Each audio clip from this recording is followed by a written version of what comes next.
فرماتا ہے اے میرے ملائکہ یہ ربط مجھ سے وسیع کرنا چاہتا ہے، تعلق کو مضبوط کرنا چاہتا ہے، دین اسلام کے مطابق عمل کرنے کی کوشش کرتا ہے۔ حضرت عمر بن عبدالعزیز سرکار کے متعلق فرمایا جاتا ہے کہ حضرت انس نے اس کو روایت کو نقل فرمایا، آپ نے فرمایا یہ وہ مرد مجاہد ہیں جنہوں نے عبادت میں، ریاضت میں، تسبیحات، رکوع سجود میں اتنا بارگاہ خداوندی میں قرب حاصل کیا ہے اور اللہ کی خوشنودی کو اس انداز میں حاصل کیا ہے۔ آپ سرکار کے متعلق فرمایا جاتا ہے، حضرت انس سرکار نے فرمایا کہ آقا نامدار صلی اللہ علیہ وبارک وسلم سرکار جس انداز میں عبادت کیا کرتے تھے، آپ سرکار کی انداز بھی وہی تھا۔ سری رات کا قیام کیا کرتے تھے، سری رات کا سجود کیا کرتے تھے، سری رات حمد و ثنا میں مشغول ہو جایا کرتے تھے، زمانہ سارا پلٹ کر روانہ ہو جایا کرتا تھا۔ یعنی عشاء کی نماز پڑھنے زمانہ آیا، سارے لوٹ گئے، یا اللہ کا مرد مجاہد بیٹھ گیا، حمد کرتا رہا، تسبیح پڑھتا رہا، ذکر کرتا رہا،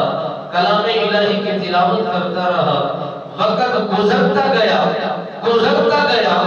رحمت کے دروازے کھل گئے، اللہ نے اس کو مقبول دعا بنا دیا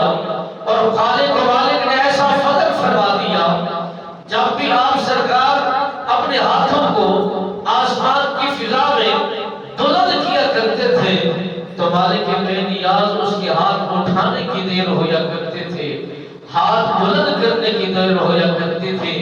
مگر مانگنے کی دیر ہویا کرتی تھی۔ اس کے عطا کرنے میں اور اس تک پہنچانے میں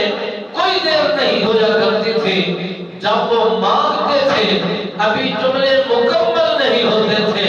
پہلے دعائیں قبول ہو جایا کرتی تھی۔ حضرت انس رضی اللہ تعالیٰ عنہ سرکار فرماتے ہیں بندہ مومن جب اپنے آپ کو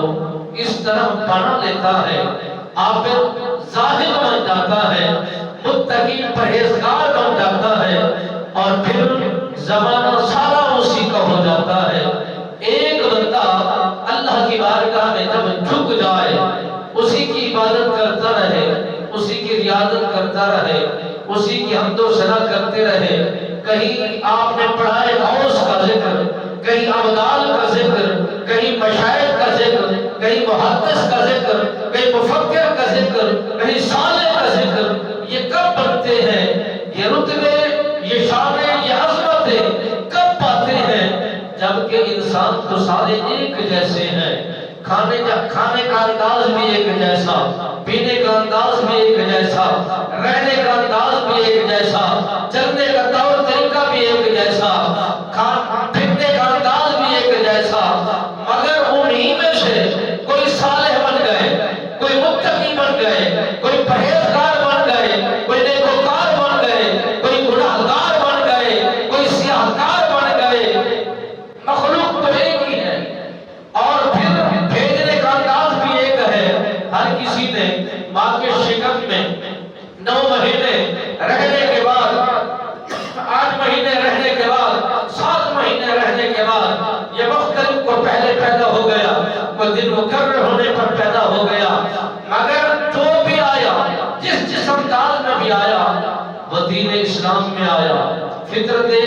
اسلام پر ہر انسان کو پیدا کیا جاتا ہے، ماحول کے مطابق وہ اپنا چناؤ کرتا ہے اور ماحول کے مطابق اپنے مذہب کا انتخاب کرتا ہے، ماحول کے مطابق اپنی سوچ کا انتخاب کرتا ہے۔ جو جہاں پیدا ہوتا ہے، مومن کے گھر میں پیدا ہوا تو اسلام اس نے قبول کیا، اور جو کافر کے گھر میں پیدا ہوا اس نے کفر کو قبول کیا، اور جنہوں نے عیسائیوں کے گھر میں جس نے جنم لیا اس نے عیسائیت کو قبول کیا، جس نے یہود کے گھر میں اپنے آپ کا زہر اس کا ہوا اس نے اہل یہود میں اپنا شمار کیا، اور جس کو توفیق ملتی گئی وہ ان مذہب کو چھوڑ کر دین اسلام کی طرف، اسلام کے پیغام کی طرف اور نبی آخر الزمان